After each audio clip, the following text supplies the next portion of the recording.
2018 সালের মার্চে শাবনূর আশুলিয়ায় একটি ফ্যাশন হাউজের উদ্বোধন করতে গেলে উৎসুক জনতার ঢল নামে। সামাজিক মাধ্যম ফেসবুকে একটি খবর শেয়ার করে দাবি করা হয়, চিত্রনায়িকা শাবনূরকে দেখার জন্য হাজারো মানুষের ভিড় জমেছে ঢাকার আশুলিয়ায়। দেখুন এমন দুটি পোস্ট। গত 18 নভেম্বর নিউজ মিডিয়া নামের ফেসবুক পেজ থেকে একটি খবর শেয়ার করা হয়, যার শিরোনাম ছিল শাবনূরকে এক নজর দেখার জন্য হাজারো মানুষের ভিড়। গত 8 অক্টোবর প্রকাশিত সেই খবরে বলা হয়, চিত্রনায়িকা শাবনূর অভিনেত্রী অমৃতা খানের একটি ফ্যাশন হাউজের উদ্বোধন করতে শুক্রবার দুপুরে গিয়েছিলেন আশুলিয়ার টঙ্গীবাড়িতে।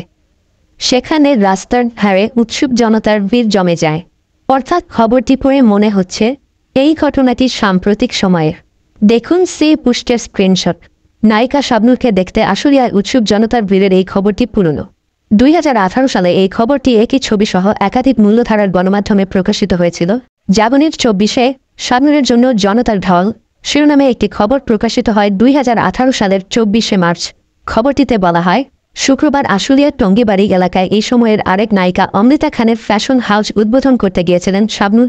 ওই দিন এক ভিন্ন পরিস্থিতির মুখোমুখি হতে হয়েছে শাবনূরকে। তার আসার খবর শুনে সেখানে হাজার হাজার মানুষের ঢল নামে।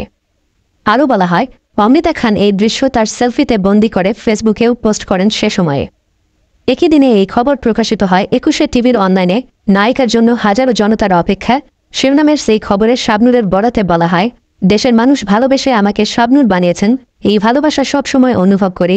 গতকাল আরও ভালোভাবে অনুভব করেছি। আমার যাওয়ার খবরে এত মানুষ জমা হবে ভাবতে পারিনি। সেই খবরে ভাইরাল খবরের ছবিটিও প্রকাশিত হতে দেখা গেছে।